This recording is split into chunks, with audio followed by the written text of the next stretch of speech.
Hey everybody, this is Into the Fatherverse. This is episode 2. We're recording on February 6th. I'm your host, Trey Stevens, joined again by Fred Metcalf and Tim Rose. And Clay Bear just couldn't be here this week, so we're moving on without him. I don't think we'll really be missing much. His accent. His cow mooing in the background. Yeah, the cows. Yeah, no doubt.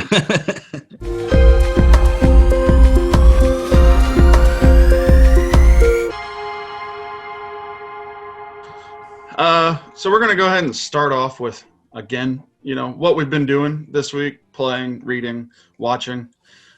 Fred, you been doing anything? Yeah, so I've been playing the crap out of, it's called, I think it's Immortals Phoenix Rising. It's on a Switch. I think it might be on other platform as well, but I've been playing it on the Switch. It is an open world. It's basically Breath of the Wild meets Assassin's Creed. I thoroughly enjoy it. It's very, very fun. They took all the horrible things from Breath of the Wild and made them better. So I don't know. I mean, if you're listening and you've played Breath of the Wild, then you know how like the grind for weapons and food is super annoying. But in Phoenix Rising, they got rid of all that. The fighting mechanics are really, really fun. It seems very Assassin's Creed-like, and it's made by Ubisoft, so that explains that.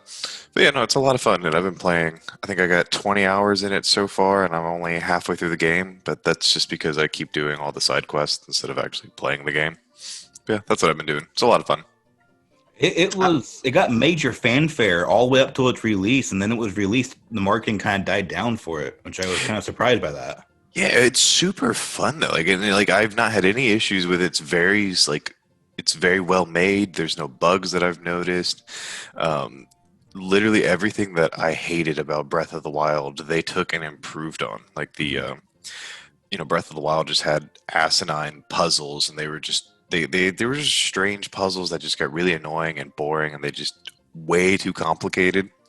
So like all the puzzle systems in Phoenix Rising, they're not easy. They're some of them are very difficult, but the puzzles just don't seem random. Like they flow very nicely. Like you figure out what you're supposed to be doing, and they just kind of flow really nicely. Where in Breath of the Wild, it's just like, who knows what you're supposed to be doing at this point in time. I heard some of the humor is a little cringeworthy, though. That's why I love it, because the entire time you're playing it, Prometheus is narrating the story to Zeus, and just throughout the entire time, Prometheus will like say something, and Zeus will chime in and be like, "Hey, that's not my fault, okay? I can't help it that Athena decided to do that," or something. Like I don't know, I like it. I'd like to give it a shot. I was really interested in it because, mythology and whatnot. Mm-hmm. And then, like I said, it kind of just released, and I was like, oh, I didn't even know that came out like 2 months ago. So, if you haven't played it, I recommend it. And it does follow the mythology pretty closely, and that's actually what makes the commentary between Zeus and Prometheus really funny, because apparently Zeus doesn't know it, so he'll just be talking about something, and Prometheus is like, that's not how that happened, right? That like the sea foam is not actually sea foam, right? And then Zeus is just like, oh no, don't tell me this. I don't know. I like it. It's funny. Nice. And it's kid friendly. You can definitely play it in front of your kids. Because they won't get the sexual innuendos, or? I mean, no worse than what's in a Disney show. Well, that's true. What have you been up to lately, Tim? I haven't really been doing much of anything. Yesterday, I played the NES catalog on the Switch for a little while, going through a bunch of different games, kind of cheating my way through Ninja Gaiden. Because for those of you who don't know, if you don't know, on the Switch, you can just do an automatic rewind and replay. If you die, you just hit the rewind button. So on Ninja Gaiden, which is infamously way too hard, I played it and beat it in like an hour. So, oh, wow. When I died, I would just rewind like about 5 seconds and just redo that jump, And So how many times did you die? Oh, way too many to count. Way too many. Like every boss, like is actually super easy, but the levels themselves are so infuriating. So like I would get to a boss and be like, "Oh, thank God, the hard part," and then like I beat it, and then I'd begin the next stage. I'd walk 2 steps, and I'd die by a floating bat. But it was so infuriating. I would just die like every jump. It's have you guys played it before? I No, don't I think I haven't. have. Not on the SNES console. Which how does it play? Because like some of the games on that are a little clunky, and they don't, or at least they didn't when I first tried it a couple years ago. Um, I thought it was fine. The feel is definitely different. Like you're never gonna get that old TV NES Yeah. console Yeah. feel. So, but it was okay. It played fine. It wasn't laggy, anything like that. The controls were responsive. Yeah, I was trying to play, I think, like Super Mario Bros. Or something on it a while back, and the controls just they didn't make sense. They didn't like, they were not responsive. It was very glitchy. Like it just didn't seem like it was imported properly or something. So Now, I is haven't that tried it in a because while. did you not play the original, and maybe that's just how it feels? No, I played the original. It was Okay. literally like it was the Switch, little Joy-Con that was just the weird part. Like it was just Oh, okay. you hit a button and then it was just like nothing, and then like 5 minutes later, it's like, oh, now you jump. Okay, Right. thanks. Yeah, because I was like NES games in general back then used to be very like clunky. I mean, they didn't move smoothly. They just couldn't back then. Well, So yeah, no. This was literally like there was like a part where I like jumped over a pit and I just like ran and like fell into it, and then it's like okay, and then like 10 seconds after I like respawned, I jumped and it was like, oh, thanks. nice. I mean, let's be honest though, those Joy Cons are crap. They Yeah. are. Am I the only one that has issues with them? Oh, they're Like so bad.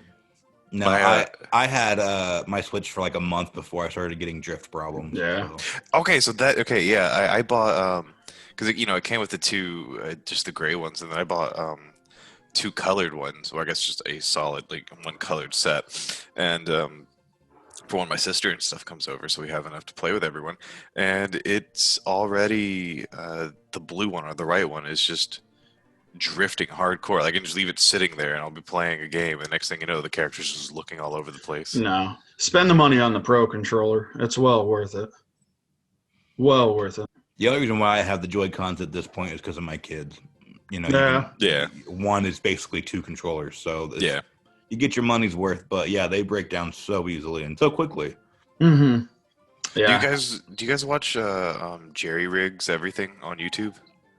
No, never even heard of it. Nope. So the only reason I remember this because he posted a video a couple days ago. He's the guy that like repairs phones and does tear down videos and stuff on all the time. But he uploaded a Switch Joy-Con repair video for the drift issue. Oh, nice. So apparently it's fixable.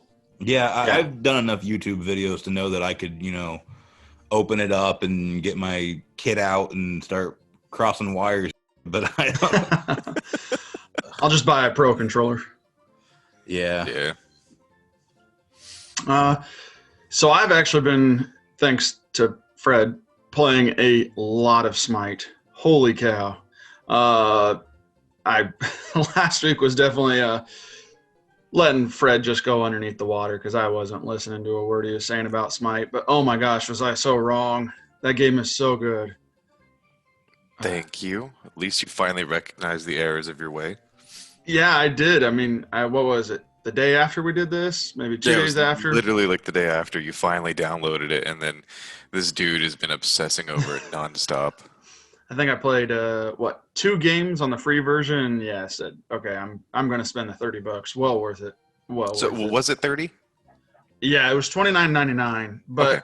I mean, like you said, you get all 100 and some gods that are out now, and every future god. Which next week they're putting Tiamat out. Yeah, they release them. They're pretty good about releasing them like every 2-3 months. I mean, Yeah. they've got literally an infinite supply of them to pick from. So Yeah, no doubt. I mean, Tiamat looks really cool, so I'm excited to see how that goes. it But other was so broken though. Oh, I'm sure. Other than playing Smite, we'll get into a book. I started reading Star Wars: The Light of the Jedi. Really cool if you're into the High Republic era. So far, it's a really good book. I've never gotten into the Star Wars books. I mean, like, there's too many of them. I don't even know where to start. Well, There's not that many now. No, there's not that many canon books now. Yeah, fair. This book's really cool because they're introducing a new era into the Star Wars timeline. The first comic came out last month. This book was either right before it or right after it. So, I mean, if you're wanting a Star Wars book to read, this would be a good starting point because it's the start of this era, which takes, Tim, it's what, 300 years before the first movie? I don't know the exact timeline. I believe it's like 300 It's a lot of time. Yeah. But basically, they made a big enough gap so that they can write whatever they wanted and it would not interfere with the movie timeline at all. Because you know how Star Wars is so finicky with its, like the lore has to be exact. People will figure it out if you don't connect it somehow. So now they've made it so many years away that like literally anything could happen and it wouldn't throw anything else off. Yeah. And you know how Disney... Wouldn't Yoda still be alive then, though? Actually, probably, yeah. I mean, spoilers, yes. Oh. He's in the first comic. Yeah. Well, and you know how Disney is. They have the comic. They have a kids comic based in this era. They have this book. They have a young adult book and a children's book, all based in this era already. So. And remember, there's a game in the making. So. Yeah. I mean, didn't they just start a new studio? What was it? Lucas Game Studio or something like that? They just started a licensing branch that is actually going to be overseeing the entire Star Wars license now. So, is that why EA lost the exclusivity rights? Yes. Yeah, they gave it to EA as both publisher and developer, and then I guess they didn't like what they were doing, which that's been rumored for a while now. They didn't like what they were doing. I mean, no one liked what they were doing. And they actually disbanded Lucas Arts. Yeah. And people thought that was a bad move. But then once EA was going to lose the license, they had to open something else back up. So now they're calling it, Lucasfilm Games. Yeah. And so they're going to oversee the license, and they actually have like a lore team that will help with go to every studio that's working on a game now and make sure it falls in line with their lore. So see, I support this decision because. Yeah. I mean, like, the last decent Star Wars game that EA put out, like Battlefront 2, really good after they fixed everything that everyone hated about it. Mm-hmm. And then they were just like, all right, we're not supporting this anymore. Like, I downloaded it 2 weeks ago, 3 weeks ago when it was free. And fantastic game. I absolutely love it. It's definitely, like, you can tell the DICE team developed it because it's got a very, like, Battlefield type feel to it. Like, it feels really nice, super smooth. And it's just like, cool, I want more. And it's just like, oh, I didn't know that they stopped supporting the game. Yeah. Thanks, guys. Fallen Jedi was really good. I mean, it was done by Respawn, who is part of EA. But Fallen Jedi was, I mean, I enjoyed it. If you like Souls-like games and you want to play as a Jedi, I'd definitely check it out. But I liked it. Do you remember? Fred? I don't. Is that on PC? Yeah, it's on everything. Yeah, I guess I know what I'm gonna be checking out. I really liked it. I borrowed it from a friend and played it. I'd really like to buy it and get back in there because towards the end of it, I will be honest, it got a little tedious for me, and I just threw it on easy mode just so I could get through it because it was just so repetitive. But on top of that, didn't they announce that a new studio was going to be working on a Star Wars game? I don't remember who it was now. Ubisoft. Yeah, you're right. That's gonna be good. Dude, I can get down with that. Some Assassin's Creed with lightsabers. Yeah, I can't wait to climb the nearest Star Destroyer to get the map to open up. No doubt. Get up there and synchronize. Hey, it's gonna be nice though. I mean, they haven't released a bad game. At least not one I've ever played. Now they've had some buggy ones. Don't get me wrong. They've had some games that had bad releases. But have you played Far Cry 5? I'm not a huge fan of Ubisoft just because I feel like all their games feel the same. So that is true. They all have the exact same feel to it. But once you paint it over with Star Wars, I might be more willing. Get us back into it. Yeah. Well, we've kind of talked about what we were doing. We've kind of been talking about news, and actually to piggyback on EA, did you guys see EA Sports is picking up college football again? No. Oh. Yeah, so they announced that they are picking up it's a little confusing. They are doing another college game, but they're not going to brand it with the NCAA. So they're not partnering with NCAA. They're actually getting licenses straight from the schools. So we'll see how that goes. I think it's not set to release till like 2022.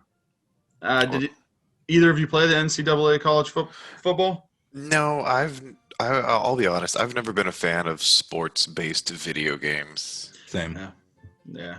And to make matters worse, EA is notorious for just launching the same game repeatedly, sometimes taking things out. I know that 2 years ago, their big issue was that they literally used the same assets from the game prior, to the point where like animations were the exact same. Mm-hmm. And then that last year, they're like, we're not going to do that ever again. Well, when the game came out, you can literally zoom in on like the stadium, the arena, and you could see that it says 2019. They didn't even change that. They forgot. So, yeah. Let me tell you, have you ever played NHL? Just buy one and stick with it, because holy crap, they're all the exact same. Yeah. And like their created characters, they have like 4 faces and 2 of them are the same, but like one have like a bandana or something. Like it's just, it's just really bad. I think the only like fun sports video games that I played was the old PlayStation 1 games. There was this hockey one, and it was just stupid. Like you could just like the entire game, you could just fight people the entire time in it. And then there was a baseball game, and it was also just crazy. Like you could catch on fire in the game. That sounds like baseball. It was just something. It was a random, PlayStation 1 game, but like that's the only one I ever played and enjoyed that I can remember. Well, yeah. Let's just say I'm not a huge fan of EA at all. Yeah. But anyone a fan of EA? That's true. Well, Battlefield fan. Just because I play the game does not mean I enjoy EA. Battlefield, like I could go on a 17 hour-long rant on why Battlefield 5 is bad. Well, hey, we've all played WoW, and let's just say they're not a very good company. But moving on to big companies, Fred and I started talking about this off the air. Jeff Bezos is stepping down from Amazon? Well, kind of. He's stepping down as CEO. Right. He's still going to, I think he's going to be the executive chair member, if I remember that correctly. Yeah. Which this was my thought, and I haven't read much on it. Depending on how the structure of Amazon's corporate power structure is set up, he's stepping down as CEO, but he's going to the executive chair position. He might actually have more control over Amazon now than he did before. Well, when he does actually step down, which is going to be later this year. Mm-hmm. Yeah. According to CNBC, he's stepping down later this year, and Andy Jassy is going to be taking his spot. Yeah. He's the former CEO or something like that, right? He is the company's top cloud executive. He joined in 1997, and he's led the web services cloud team since then. Yeah, he's the CEO of AWS, which is a subsidiary of Amazon, which for people who don't know, Amazon Web Services, or AWS, is the biggest moneymaker for Amazon. That's where all their profit, literally all their profit, comes from AWS. It's basically the backbone for the entire internet. So it's someone who actually knows, it's going into someone who's got, good hands for the company, but yeah, we'll see what happens. Well, Bezos he's going to stay engaged in Amazon projects, but it's going to give him more time to focus on the Bezos Earth Fund, his Blue Origin spaceship company. Are you telling me this dude's leaving Amazon to work on spaceships? Yeah, they've been a direct competitor for Tesla, and I use that term very loosely because while Tesla's actually operational now, or sorry, not Tesla, SpaceX is operational. Blue Origin is still in the research and development phases. So he's looking to focus on that. It's a smart business plan if you think about it. Space is definitely the next, now that space is getting privatized, it's definitely going to be the next gold mine. Everyone wants to get their hands in on it. Well, yeah. I can tell you that dude lives an interesting life. Yeah. And that's finally, he can become a supervillain like he's always wanted. We're going to have Elon Musk being like, Tony Stark and Jeff Bezos being, I have no idea who he would be. I don't know, man. I can't see Elon Musk being a good guy. Maniac. Oh man. Yeah, without going down like the political bandwagon, rumor from like his insider team is that come 2024 he might announce a presidential run, and that's why he's stepping down now. Hmm. So I don't know. We'll see what happens. Yeah, I guess we'll see. Speaking of money, anybody checked in on the GameStop stocks? I can't remember if we touched on it last week during the podcast about how it went from basically don't ever buy it because it's not. I mean, they were actively losing money to their stock just skyrocketing. Yeah, I may or may not have bought into the meme stock. I mean, Reddit told me to do it, so but I like the stock.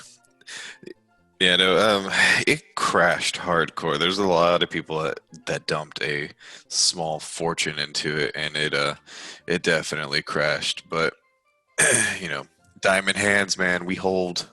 Are you still holding? Oh yeah, I'm still holding. I mean, at this point, it's just like I'm guaranteed if I sell right now to lose. Like guaranteed. I don't lose until I sell. So at this point, I'm just holding because. You're reciting every meme I've ever heard. I don't lose until I sell. I mean, I gotta stay positive, man. No, I think like I obviously I didn't do like some people on Reddit. There's one guy who dumped like $2 million on it, and I did not do that. I'm not that risky, nor do I have that kind of money. But I bought a couple shares, so at this point, I'm not gonna lose the house if it doesn't spike, but. I'm holding. I'm hoping it goes back up. I'm not gonna lie. I did invest, and I did pull out that morning before it tanked. So like, I actually made out, and then I was like done, and then it tanked. I'm like, oh my god, thank God. I didn't have much in there, but I mean, like, I wasn't buying into it to begin with. Like everybody kept going, it's gonna dip down and then skyrocket back up. I'm like, nope, I'm getting out before it dips down. So yeah, no, like you were smart. I mean, like a part of me is like, I'm kicking myself for not selling when it was like 500. But you know what? Yeah. You win some and you lose some. Yeah. Speaking of Doge, if I would have had the money to keep in there, I would have, just because I do support GameStop. But yeah, whatever. I was gonna say with like the win some and lose some, Doge has just been all over the place. Yeah, I've noticed that. Thanks to Elon Musk, and I am thoroughly enjoying it. I bought a ton of Doge last year. For dirt cheap. It was like, 0.00002 cents or something when I bought it. So when it hit like 9 cents 2 weeks ago, I was a very happy individual. Yeah, no doubt. Nice. Well, we'll move on from GameStop unless you got anything else to say. I don't know anything about stocks. I also had money in AMC and pulled out that morning as well. I didn't make a whole lot because I didn't invest a whole lot, but those were the two I went in on, and I'm glad I left. And then as soon as I left, I like muted AMC and GME and all those terms all over Twitter because I never want to hear it ever again. So if you were to look at my portfolio right now, you would think I just enjoy losing money because like that apparently is my strategy because I bought into NOC, GME, and AMC because it's like the troll ones. Like the people on Reddit clearly kind of know what they're doing ish, or they wouldn't have been able to pull off what they did with GME. So I was like, well, I'll listen to it. What's the worst that happens? I feel like for the most part, the people that knew what they were doing on Reddit manipulated a bunch of people to raise up the stock so that they could be the ones to pull out that morning. I mean, that's exactly what happened. They're acting as a small hedge fund, and they did it. Yeah. So, I bought like 18 shares in NOC, so like. I'll be honest with you, with the potential movies coming out and web series coming out, the stock may actually go back up even just a little bit because interest in the company will return when everyone's talking about it again. So yeah, like that. I'm gonna hold on to AMC and Nokia for those. Those aren't gonna be short term unless like tomorrow we wake up and they've spiked. But I'm gonna hold those because, like you said, the AMC's got a lot of partnerships coming out, especially now that the pandemic's starting to die down and vaccines are rolling out. I'm expecting the market to go back up. Yeah. For anyone that's listening, this is not financial advice from any of us. We have no idea what in the heck we're doing. None. No, thank clue. you. Thank you guys for joining the Wall Street podcast. Well, to move away from finances, this is a story I'm super interested in. I know Dan, which you guys both know, Dan did a podcast episode or two with Tim and I. He's the leader of the Last Dynasty Guild, but he'll enjoy this. They did announce the Mass Effect Legendary Edition release date, which I've been super excited about. It's coming May 14th. The only downfall is it will not have the Pinnacle Station DLC. It'll have all the other DLC except for the Pinnacle Station, which is from Mass Effect 1. From what everywhere I could see, they went to the studio that actually made it, because that DLC was made out-house. Their source code was corrupted, so they just don't have the file to that DLC anymore. I am excited for the remaster because I haven't looked into it. Do we know if they've updated the controls and whatnot? They have. Yes. Thank heavens, because I got into Mass Effect. I think a Mass Effect 3 was the first one I played. That sucks. Well, I liked Mass Effect 3. Like, the controls were really nice. The story was nice. There were some issues in it, and the ending, we won't talk about the ending. Wow. But, it was overall, it was a good game. I was like, yeah, this is nice. I want to go, I went and got the, 1 and 2 to play, and I started playing number 1. I was like, this is terrible. This is horrible. Yeah. How did anyone play this game? And I never finished it. Like, it was just so clunky, and maybe it was a me thing. Maybe I've been spoiled by video games, but like, oh. No, the first one's that's one of the biggest complaints about it is the controls and some of the UI features, which they have come out and said that they're updating the UI and fixing some of the control issues and updating to, I think, 4K resolution.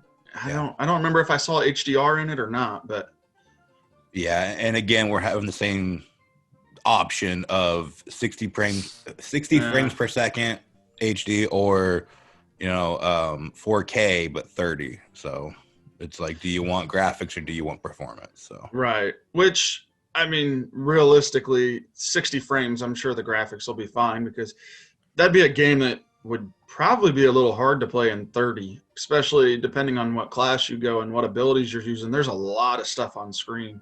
Is it a consistent 30? Will it drop below 30? If you throw Singularity and everything's getting pulled, and I don't know. I'm extremely excited for it. I actually have not played any of the DLC, so I was looking forward to it.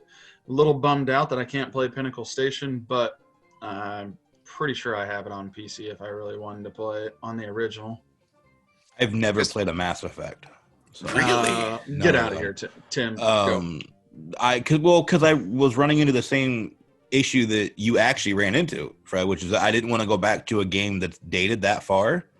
Because let's be honest, Xbox era games was kind of like when we were just figuring out, all right, we can do good graphics and good control simultaneously. It doesn't have to be one or the other. And Mass Effect seemed like, when I heard that the vehicle didn't control very well. The Mako? Yeah. It's awful. Okay. So yeah, I didn't want to jump back into it, but I didn't want to start late. I didn't want to go into 3 or Andromeda or whatever and not know what was going on. Even though I know you did say Andromeda is not linked to the trilogy, like I feel like I would still benefit. Yeah, I was knowing, gonna say you could play Andromeda, and there's I guess lore story wise there is some connection to it, but it's not. You don't need to play the other ones. I got it just because I didn't realize it was a game. I had no idea it was there until I saw it in the Origin store, and I was like, oh, it's $5. That's happening. Yeah. Oh, it was on sale. I own them all, if that counts. I own all of them. Don't play them. Andromeda got bombed really bad because, I'll say it. BioWare is not the same BioWare. Once EA bought them out, they've changed. There's so much leadership. Andromeda story-wise is not nearly as good as the original. No, that I will agree. The story is not as good, but if you want just to experience a Mass Effect play style game, then I'd say try Andromeda. You don't need the precursor story behind it. Well, you've got the remnants. And to tell you the truth, the combat in Andromeda is by far the best combat in any of those Yes. games. Yes, it is. And honestly, Tim, for you or anybody listening, if you haven't played the original, I would probably play Andromeda first, because a lot of people that have played the original trilogy just get super bummed out by Andromeda because the story is not nearly as strong. But, and the only ties in, I think they might mention, oh, Shepard this, Shepard that. I mean, because when you leave, I think Shepard was starting his stuff, but then you're in cryogen for what, 250 years or something like that. So really it takes place after all that, but it doesn't mention any of the story because you're in a totally different solar system. Yeah. Well, I'm gonna try the remaster because updated graphics, updated controls. From what I understand, Mass Effect 1 will have Mass Effect 2 controls. I'm all right with that. I guess it's supposed to be a lot better. So, and then of course graphics wise, so I don't have to feel like I'm going back in time to play an old game to enjoy the new stuff. So that'll be a bonus. Yeah. And I'm a huge fan of old BioWare. Yeah. They have some of the best storytelling out there. I guess originally that Mass Effect game was supposed to be a Star Wars related thing, and they couldn't get the license really? again, so they just said we're just do our own Star Wars. So, I guess it plays kind of like Knights of the Old Republic, right?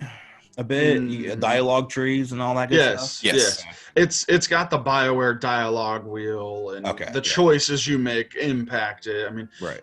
You can pick whether somebody survives or not. It's got a lot of that. It just doesn't have the turn-based combat that Knights of the Old Republic tended to have. Gotcha. Okay, yeah. So I'm excited for it. I've been watching it. I've been keeping an eye out ever since it was rumored that they were going to be doing the remaster. So I think I'll give it a try. Yeah. Our next story is another EA thing. Apex Legends is coming to Switch. Release date March 9th, and it's going to have cross-platform play between PS4, well, between everything. And that's basing what Smite looks like on the Switch. It's potato graphics. I cannot imagine trying to play Apex on the Switch. That is just going to be a dumpster fire. Yeah, games that were not optimized for the Switch in development, I just feel like it hasn't worked out so far. I mean, have you guys looked at the Mortal Kombat graphics on the Switch? Yeah. So bad. Even Skyrim, which was, what we look at, a decade old now at this point, I mean, doesn't really even look that good on this new software or new hardware. It's just... I mean, you're using, I don't know the exact tech specs of the Switch, but I'm going to go out on a limb and probably assume it's using tablet-based software and hardware, so you're not working with much. I say that, and someone's going to listen to this and just be like, matter of fact. Yeah. Actually, no, speaking of, Nintendo did shoot down the rumor that they were working on a new, a Switch Pro, which a lot of people were looking forward to because then we might actually get, good versions of these ports, and they said no, not happening. So they could be lying. They do have a tendency of saying we're not doing something when we really are, because Nintendo likes surprises. They like to announce it when they're ready to announce it, which is something that I feel like Cyberpunk should have benefited from, announcing it when they were ready and not just a decade ago. But I haven't played Apex probably since it came out, so I don't know if it's gotten any better or. I've from friends of mine that play it that have been trying to get me back into it. They said that it's gotten a lot better because I played during season 1 and I hated it. I absolutely despised the game. There was so much wrong and so many things buggy and broken with the game that I just refused to play it. I'd much rather play PUBG if I'm going to do one of those. But my understanding is that it's gotten a lot better. The guns are all somewhat balanced, and by balance I mean I think everything's worthless except for one gun now. Mm-hmm. So they've basically done exactly what they did at the beginning, but they flipped it a little bit. I didn't hate it. I just didn't like it. I just thought, I was just like, wow, this game is exactly fine. So I'll never go back to it. I loved the concept, the play style, the mechanics, and the graphics were all really nice. It was really fun how it played. I hated how important it was for loot, which I understand. Like it's the whole purpose of the game is to get better gear, but with PUBG, you could land and pick up a frying pan and a silenced pistol, like the two worst items in the game, and you could hold your own. Like it wasn't a guaranteed like loss. You're probably going to die, but you could still hold your own. And Apex, you'd land and someone would get the I can't even remember the name of the guns, but someone would get like the revolver, and you'd pick up the Mozambique, and it's just like, well, I'm gonna die. There's literally no way I can kill anyone with this gun. And, yep, you die every time. And honestly, I'm not big on team gameplay. So like the fact that it's not only trios, but like you have to rely on your team was not good for me. Because my first instinct was to go Rambo, and like I died, and then nobody would revive me. So I was like, because why are they going to revive somebody that just ran off from the entire team? So yeah, wasn't for me. But hey, don't play Smite. It's extremely team based. Yeah, so that's why I haven't really gotten into stuff like that. Well, I mean, at first, when you get to the point where you can hold your own, you can kind of solo stuff in Smite. I'm just Have saying. you seen me play? Yeah, you're garbage. I just know it's like, all right, 2 people go up, 2 people go down, 1 go in the middle, and then I'll be like going zigzag in every direction. They'll be like, let's kick him off the team because he's not playing right at all. So if you do Conquest, yeah, they're very, very anal about you doing the rotations and whatnot. Because if you don't, you're going to get outplayed and lose. But that's just the traditional MOBA game mode. There's multiple ones. Like we've been playing the arena, and that's just team deathmatch. That's just literally 5v5, fight to the death. That's a lot of fun. That one you can just do whatever you want. I do. He does, and he does it poorly, so he's always dying. I have to come in and save him. The last couple news stories we have are it's the first of the month, so we have our new PS Plus free games and the Xbox games with gold. For PlayStation, we get Concrete Genie for PS4, Control for PS4 and PS5, and Destruction All-Stars for PS5. And then for Xbox, we get Gears 5, Resident Evil 1, and Dandara. Not sure what Dandara is, but it's got a cool name. Those aren't bad. No, Control was, I actually haven't finished Control, but I played probably 3/4 of it and really enjoyed it. I just haven't gone back to it. Control, isn't that the game where they're like you have to buy it for the new gen? Like it just can't be coded that way. And then they slipped and accidentally upgraded everybody, and then they're like, crap, so they undid it. Yeah, there's been a lot of stuff going around Remedy, which I don't know too much about, so we won't touch on. But yeah, I did hear about that, which is kind of a pretty crap business style. Yeah, but it absolutely cannot be done. And then they accidentally did it themselves. And then people were like, I'm upgrading. I haven't paid for it. Like, what the heck? And they're like, oh, no, well, some people can do it. Oh, okay. Some random developer was like, can I really not click? Oh, snap. Oh, crap. So we're kind of on a little time crunch this week, but we're going to go ahead and get into Tech Talk with Fred. We're going to talk about some cameras and security systems. Like I said, this will probably be a semi-quick section this week just because we're on a time crunch. But Fred, you and I have talked off air about security, well, more cameras than security systems because I've been thinking about getting one. So I know we thought it would be maybe an interesting talk to have here. And as you know, I'm lazy. I'm not a handyman. What are some good, easy, maybe wireless cameras, for outdoor use that people like me could install? Yeah, so I'm going to start with the Arlos, just because I spoke about their baby camera last week. The Arlo, Arlo makes 100% wireless-based cameras that are good for outdoors or indoors. They are more expensive than your traditional hard-lined cameras, but the way they work is they're rechargeable batteries that you put into it, and you attach it wherever it is you want outside. You sync it up to its base station. The base station is plugged into your router, And that's it. Bam, camera's up and running, plug and play. Completely scalable if you want 2 cameras, or if you want 200, you can, to like sync them up, you literally just buy the camera, push the little sync button on the back, push the sync button on the base station, and boom, you're done. That's all you have to do. No wires needed. It's battery operated. Attach it outside. They're 100% weatherproof, waterproof, heat resistant, cold resistant. Caveat to the cold is if you live in an incredibly cold environment, cold drains battery life, so you will have to recharge those more frequently.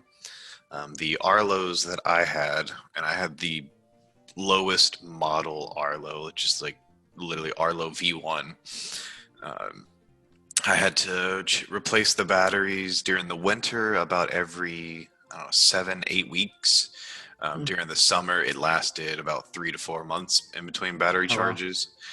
It also depends like where it is. Like I had a camera faced, that could see my street. So if anyone drove in front of the house, the camera would go off. That camera died about every 4 weeks. It was always being used, depending on traffic. It would go off 100 plus times a day, and that one died very quickly. But the camera in my backyard that never went off because there was nothing ever in the backyard would last like 5, 6 months in between battery charges. I may have missed this. Did we get sponsored by Arlo? No, we did not. I'm just I for simplicity, I like Arlo. There's others like them, but it's so simple to use. And the if you have like the baby monitor like I do, the app, it's all in one place, so you literally just open the app and you can see the baby monitor, all the cameras that you have, and you can name them and whatnot. But you wanted wireless and Just kidding. ease, and Arlo is like the epitome of, they're the extreme end of wireless plug and play. Like anyone can set these up. You don't need to be any type of tech guru to set these guys up. But the downside for this is if you want to go that route where you don't want to have to do anything, you just want to plug it in and let it go, they're expensive. Yeah. Depending on which one you want, like they have just the bare bones basic one that has no audio, and those are, like $150 per camera. All the way up to, they have, I think it's like the Arlo Ultra 2, which is 4K. It's got two-way audio, so you can, if someone's in your backyard, you can like yell at them and be like, "Hey, get out my lawn." I want a 4K camera so I can see somebody robbing me in the perfect definition. Yeah, the super advanced one has like 4K night vision, two-way audio. It's got smart tracking, so if someone comes in, it like will digitally like zoom in on the body and track them. Jesus. It doesn't have it's not it doesn't have the ability to swivel, but it's got like a 4K fisheye lens, so it'll like zoom in on the face and just follow them, so you make sure you get a good clear image of whoever's there. All sorts of crazy thing, and that one is very expensive. I think that one's like $600 per camera. Ooh. Yeah, like you're paying a large sum of money for those, but you wanted super easy plug and play, and that's exactly what it is. Yeah. So on the other side of the house, if you are willing to do a little bit of the work yourself, I'm not really going to go into brands just because they don't sponsor us. I get it. Yeah. No. Like Arlo is just like one of the ones that is completely wireless. That's why I spoke on them. There's not too many 100% wireless cameras out there that do it as effectively as Arlo. That's the main reason I'm talking about them. I wish we were sponsored by them, but that'd be nice. Yeah, the hardware with Arlo is really good. Their Netgear, I mean, you can't get better than Netgear. They know what they're doing. They've been making stuff since the dawn of the internet. So super secure, super easy. You get the idea. On the other side, your traditional wired ones, there's so many options, and it really depends on how much money you're willing to spend. The sky's the limit there. With a wireless option, you're going to pay money. It's just an an inherent downside of entirely wireless um, system. Yeah, because it's wireless. It's super easy. The easier it is, the more you're gonna pay. So for wired options, my recommendation is go with a power over Ethernet option. And Trey and I kind of spoke about this. What power over Ethernet is, or PoE, it doesn't need a traditional outlet to work. One of the big downsides of some of the more traditional cameras is you usually you have to run like 2 wires. You need to run the video audio cable back to the base station, and then you also need to plug it in. And that's a very daunting task if you're not a handy person. No one wants to run new electrical outlets and stuff. It can be very complicated and hazardous if you don't know what you're doing. So power over Ethernet is super easy. And basically what it is the camera, you mount it wherever you want, inside, outside. And when you mount it, you want to run Ethernet cable, which if you have never done it, can sound very intimidating, but Ethernet cable is super easy to run. There's no hazard involved. I mean, the most hazardous part of it's going to be operating a drill. So if you don't know what you're doing there, I can't help you. But as far as the actual, labor part of it, running Ethernet cables, super easy. I mean, it's just cabling. You literally drill a hole, stick it in, run it to wherever you want, plug it in there. But the way it works is, it's got like the base station box that you plug into an outlet. You'd run the cable from the camera to the box, and then the power is transmitted via the cable that also sends the video and audio feed. Those are super easy, and you can get like a 6-camera 4K system for like $500, or you can get one of the super advanced like 15-camera systems for like $10,000. I mean, it really depends on how much money you want to spend. Yeah. Power over Ethernet camera systems are residential and commercial. So if you've ever been in a bank, Walmart, whatever, and you see like the CCTVs that are, put up everywhere, those are power over Ethernet for the most part, just because it's most cost efficient ones, and they're pretty easy to install. So Swan cameras, they're really, really easy PoE systems. It's just like a little box that you plug in that's got a hard drive that can store all the stuff, and then the cameras just plug into it. And they're relatively affordable. They've got really good ratings, 4K night vision, and you also get the intimidating factor. If someone walks up and you see these, just big chunky cameras staring at you all over your house, you're like, I'm not gonna mess with them. So I don't know, like I touched on this stuff at a very high level. Like, do you have questions, that maybe our viewers would have as well? I mean, for me, no, it sounds pretty straightforward. If you're lazy like me, buy either the Arlo or something similar to it. And if you want to run cords, PoE is going to be your best bet because, like you said, finding an outlet or having to put a camera near an outlet may not be the ideal location, and then running actual electricity out there is just, most of the time, that's more hassle than it's worth. Yeah, and it can be dangerous. So I guess back to the wireless, there are some of the big tech giants have one. So like Google Nest does have cameras. Those are a little bit more budget friendly. Ring has a few. The downside with Ring and Nest and Wise, those companies they're trying to compete with Arlo. So they're not quite there yet. They've got really good designs. They're not bad cameras. They're on the up and up, but they're not quite there on the hardware side yet. They've still got issues. I mean, I think Ring had to recall all their cameras because they were blowing up and setting houses on fire. Well, I better go take my doorbell down. I mean, just saying, like, it happened. So they're still working. Yeah, I mean, I know I like the Ring. The downfall for me with those are, and it may be the same as Arlo, you can touch on this, is they don't store any of the footage locally. And with Ring, you have to pay a subscription.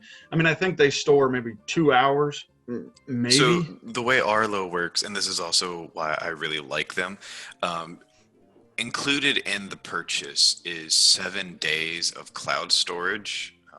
You don't have to pay a subscription for it. The way it's a rolling 7 days. So um, what is recorded today is replaced, or today starts, it deletes 7 days ago, and that's just the free storage. If something happens, you can download it locally and save like the video footage of it. And then also in the base stations, the newer models have the ability to plug in external storage. So you could plug in a 2 terabyte external hard drive, and you could just record everything and save it locally. So that is one thing the Arlo does have, is that if you have the old systems, you have that 7-day rolling cloud storage that you can use. That's free. They do offer a paid monthly subscription. I don't know the cost. I've never needed it, but you can, save, basically indefinitely up to whatever, storage capacity you pay for your stuff, if you want that option. Or if you've got one of the advanced ones, you can plug in storage locally and download everything to it. So Arlo does have that. Well, yeah, I'd say I've got some suggestions to look into. Thank you, Fred. Yeah. Now, if only we could get sponsored. Wait, we're not? I thought we were with how much we're talking about Arlo, but on that, I think we're going to start our closing thoughts. I know, thank you to our editor and producer, Tim. We are now on Spotify, Stitcher, and Apple Podcasts. If you don't want to go to YouTube and leave the video running, keeping your phone open, which we all know can be a pain if you just want to listen, check us out there. Review, star, whatever your podcasting platform allows you to do. Anything you can do to help push. If you are watching on YouTube, please like and subscribe. Again, it helps us. And check out our Facebook page. If you could like it, we're going to try to keep updated on there. Podcast, I believe, will be going up on Mondays. Time frame is up to Tim, but I know Mondays is the target. But if you like the Facebook page and follow us, one of us will try to keep updated when it does go up, as well as, we'll start other chatting on Facebook. We're also on Twitter. I think it's into the Fatherverse. At Fatherverse. At Fatherverse, okay. We have created a Twitch account, which we haven't started using yet. And then again, the biggest thing that would help us is actually sending in an email to intothefatherverse@gmail.com with questions. If you want, questions for Fred to go over with different tech, or if you have questions for Tim on how he's editing, putting it on podcasts, or if you just have questions about, day-to-day dad life. Anything would help start conversations, and it would get you guys involved with us. Anything else you guys can think of? Nope. I think we covered all the bases. Yep, we're good. All right. On that note, you guys have a good week, and we'll see you next week. Bye.